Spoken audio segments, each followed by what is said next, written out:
I'm Justin Davis, and this is Joe Camp's RC.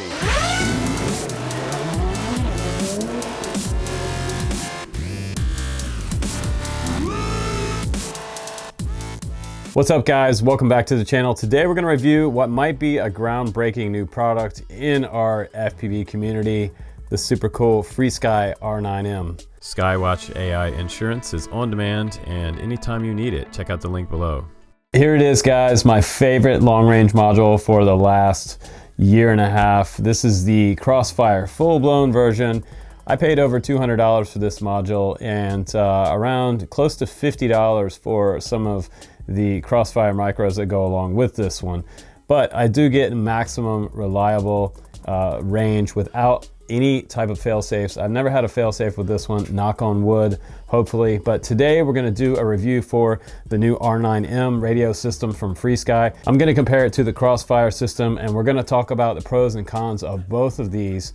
Price is a huge factor for the full-blown version of Crossfire, but if you're really serious about getting out there long range, you're gonna choose the full-blown version of the Crossfire. Don't go for the micro version, the $99 version.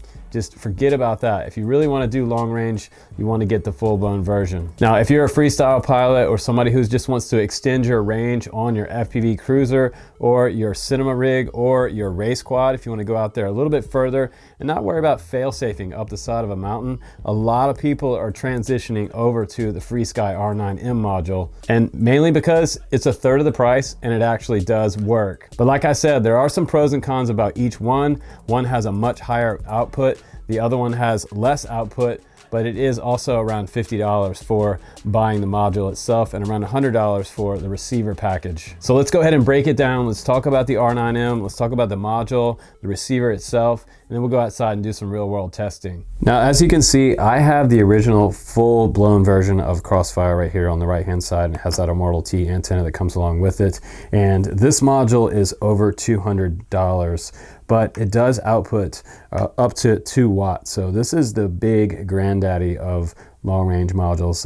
And some people say, yeah, I don't want to fly like, 15 miles. And that's totally fine. I understand that.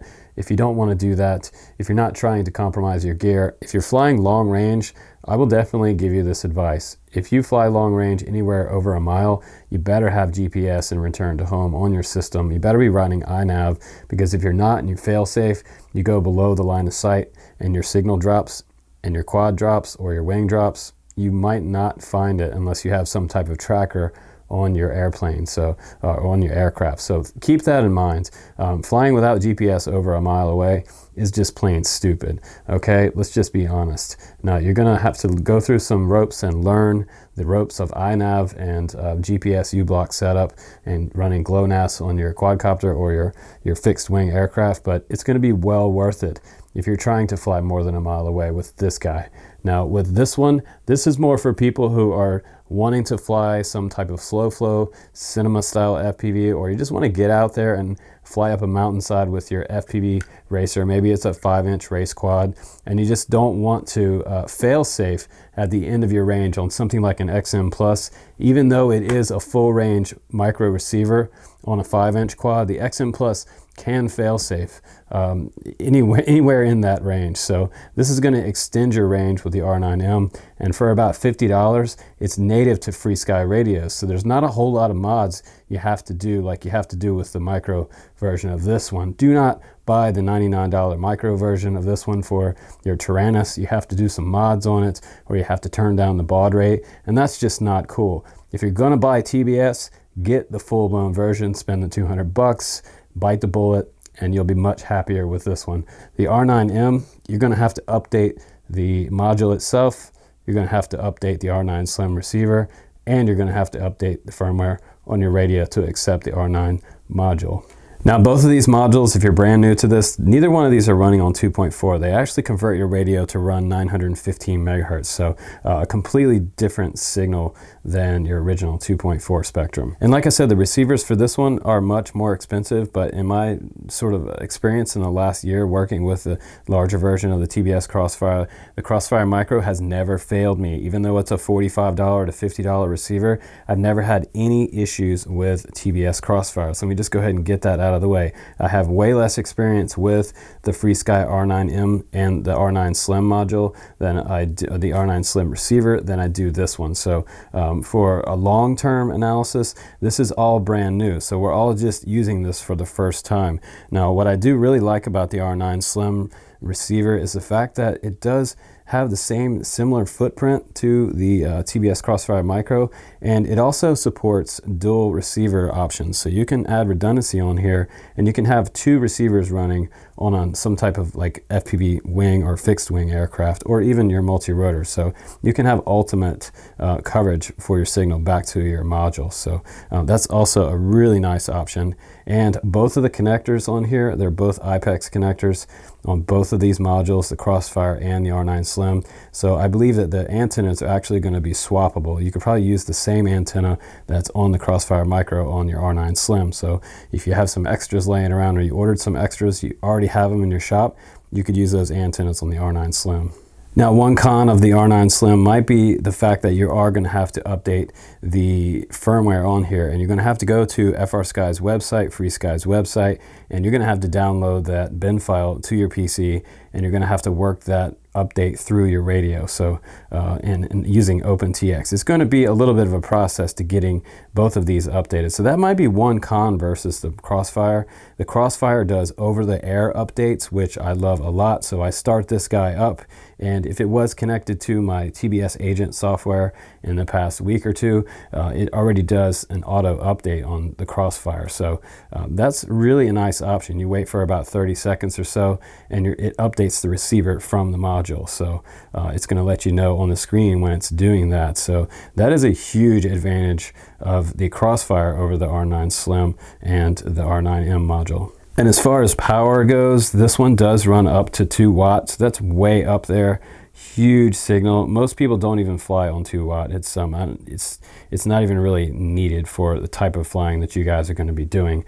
Now, this one does go up to 1 watt, which is totally acceptable. It's going to get you out there miles and miles.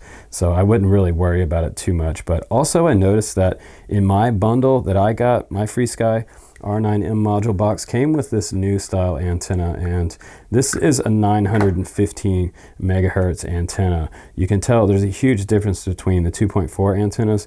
They're way smaller, but I've had these before, and when I opened up the box, I was pretty happy that they included the right antenna, because rumor says that the original version of the R9M came out with a 2.4 antenna, so they had to replace all of these and I guess send customers the correct antenna.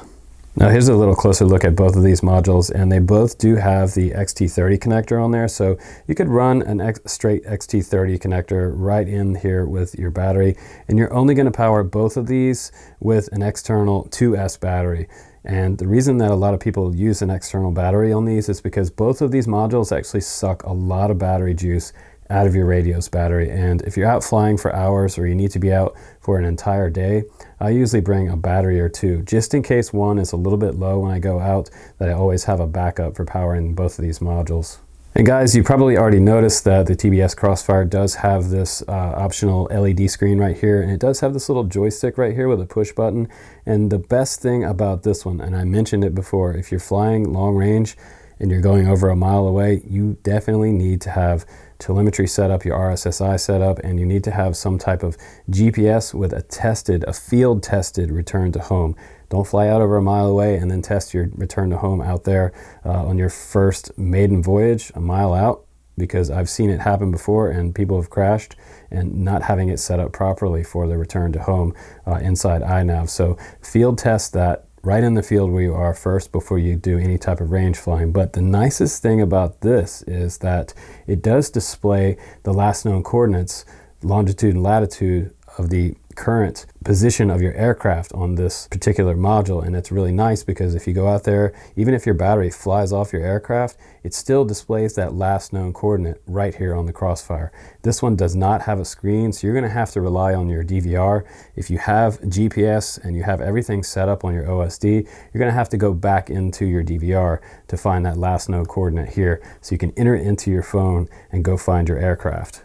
And also, I gotta say, another pro about the TBS Crossfire module is the fact that they're really easy to bind up.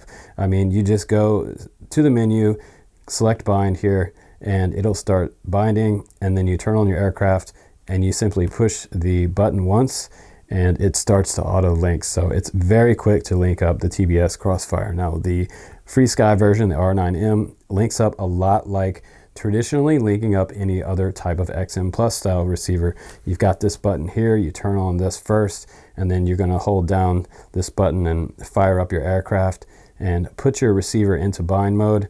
Holding this button, once you fire it up, it's gonna turn green right here, just like on your S-Bus type of receivers.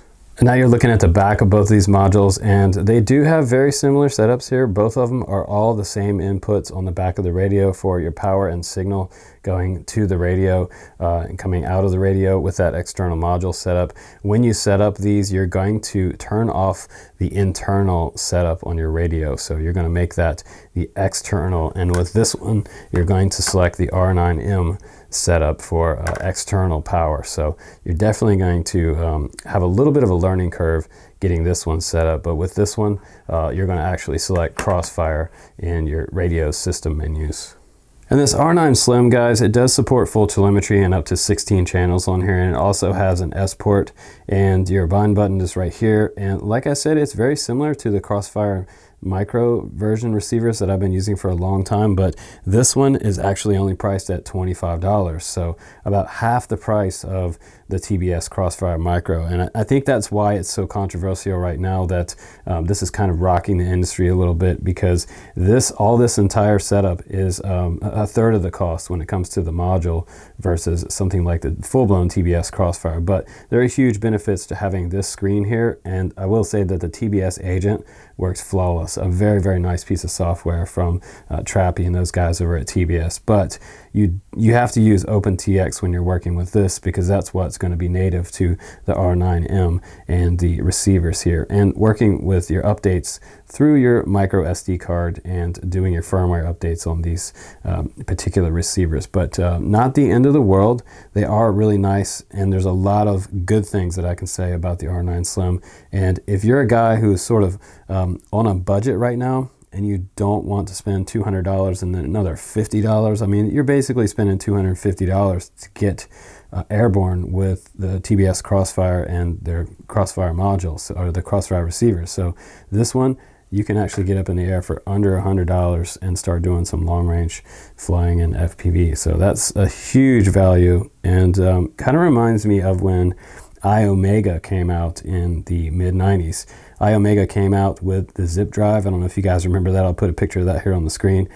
The zip drive came out, and SideQuest was popular before, and they were about $300, I think, and then all of a sudden iOmega came out with the zip drives, and they were less than $100, and it was a game changer for the industry. And I think that's what's happening right here again with Frsky's R9M. We have a game changer happening in the FPV community, especially for your long range stuff. And like I said, this is more for people who just want to extend their 5-inch quads race frame capability. But if you want to get out there and fly some long range on a wing, you can also do that with this particular module. So I think one of the biggest cons about the R9M so far is the fact that it doesn't have a screen like the TBS Crossfire does, but this one's $150 more. So you're paying extra $150 for the Immortal T and your screen right here. But this one is tried and true and well established in the long range FPV community. So if you've got the money, go for this one. If you want to sort of get your feet wet with dabbling around with long range, you can go with the R9M. And so far, like I said, I haven't had any issues with this. It has not fail-safed on me in all the testing that I've done for the last couple weeks with this, and I've had a really good experience with the R9. And if you're wanting to buy your receivers for half the price, and the R9 Mini, by the way, is $10 for the R9 Mini long-range receiver. It's ridiculous how cheap the receivers are for this one. They're practically giving this R9 Mini away. I don't even know how they're capable of selling a little micro long-range receiver for $10. It just seems like the manufacturer cost would be close to that anyway. But the facts are all out there, and the receivers are cheap. Everything is working. So we're going to go ahead now and go outside, and we're going to do some testing with this R9 Slim. I'm just going to gently fly around in a field, and we're going to do some sort of behind the tree type flying, and we'll see how well it does penetrate behind trees. and we're just going to have a little bit of fun with it, and we're not going to fly too far out there. We might do some range testing a little bit later, but this is our first initial review of the R9 Slim, and I've got to say 2 thumbs up and a game changer for the industry. Definitely the iOmega of the FPV community right now. This is definitely going to rock everybody's world for 2018 and 2019. I think they're up to something, and if they make a version of this with a screen on it, half the price of the TBS Crossfire, man, I would be a little bit worried if I was TBS. So here we go. Let's go ahead and go outside and do some flying with the R9M. Oh yeah, and by the way, if you're looking for their advertisement for what the range might be here, they say that it's an operating range up to 10 kilometers or above. So I've heard of some people going further than that with this particular R9 Slim. So yeah, we'll have to find more information on that as it becomes available, but I'm not going to do any type of testing like that here on my channel. So you're just going to have to try that out for yourself. But there it is. That's on the box that it came with. So for around $50, it looks like they're claiming that you can get an upwards of 10 kilometers or above, and awesome for the money. So you can definitely trust in this new system from Frsky. So pretty sweet. Let's go ahead and go outside and do some flying.